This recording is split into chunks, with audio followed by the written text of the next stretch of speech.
All right, let's talk about something that has probably driven every Linux admin crazy at some point. You set a firewall rule, you know the syntax is right, but for some reason, it's just being ignored. If that sounds familiar, you're in the right place. Today, we're pulling back the curtain on IP tables. So let's start with that exact scenario because we've all been there. You've just typed out the perfect firewall rule, the syntax is clean, you hit enter, and nothing happens. The port is still blocked. Or even worse, you've just locked yourself out of your own server. What on earth is going on? You know you added a rule to allow your SSH connection, but your terminal is just hanging. It feels like the server is completely ghosting you. Well, the culprit isn't a typo, and it's not a bug. It's something much, much more fundamental: the order of your rules. Okay, so let's really frame this problem. We're going to dissect a failing rule to see exactly why this happens, because once you see it, you'll never forget it. But first, what even is IP tables? Simply put, it's the command you type into your terminal to talk to something called netfilter. And netfilter is the real firewall, the packet filtering engine that's built right into the Linux kernel. So think of netfilter as the engine, and IP tables is the steering wheel and pedals you use to tell it where to go. So to figure out our failing rule, we have to learn to think like the firewall thinks. It's not just a big pile of settings, it's actually a very logical, very structured system. And that system has a clear hierarchy. At the very top, you have tables. You can think of these as big folders for different jobs, like filtering traffic. Inside those tables, you have chains, which are basically ordered checklists for incoming, outgoing, or forwarded traffic.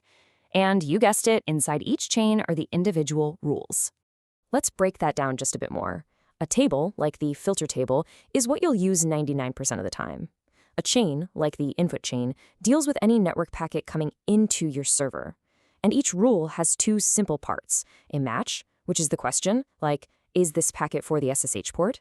And a target, which is the final action, like accept it or drop it. And this brings us to it, the single most important concept in IP tables, the one thing that will solve our lockout mystery. Let's just call it the golden rule. This line right here, this is the key to everything. See, IP tables isn't smart. It doesn't analyze your intent. It just follows a list from top to bottom. When a packet comes into a chain, it starts at rule number 1. Does it match? No? Okay, move to rule 2. Does that match? No? Move to rule 3. And so on, right down the line. And here's the crucial part. The instant a packet matches a rule, the journey is over. The action for that rule is taken, say, drop, and that's it.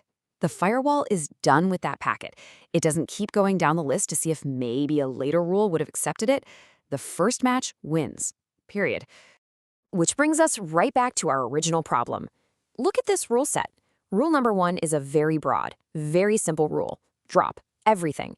Rule number 2 is our very specific, very important rule to accept SSH traffic.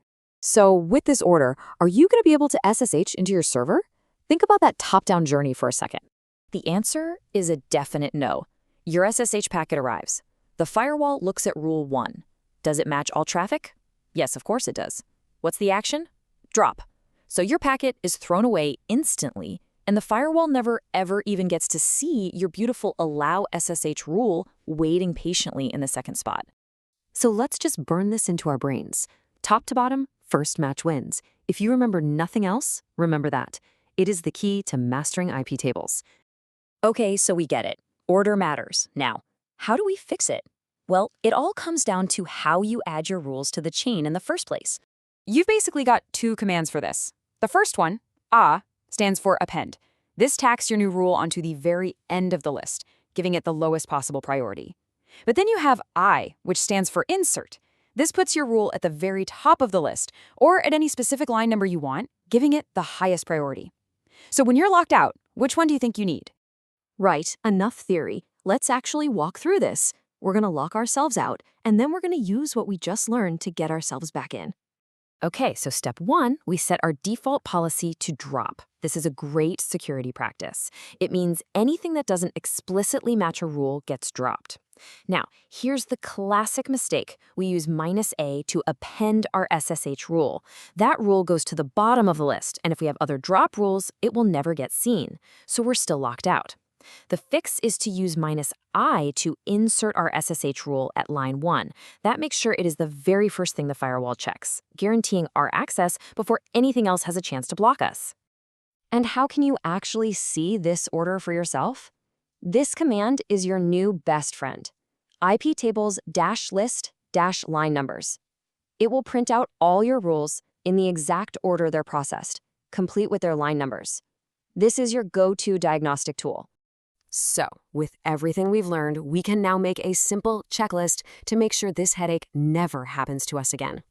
So here it is, your new checklist. Number 1, just repeat the mantra, top to bottom, first match wins. 2, use -I to insert your critical get me in rules right at the top. 3, use -A to append your more general lower priority rules. 4, always, always, always check your work with -list -line numbers. And finally, a pro tip.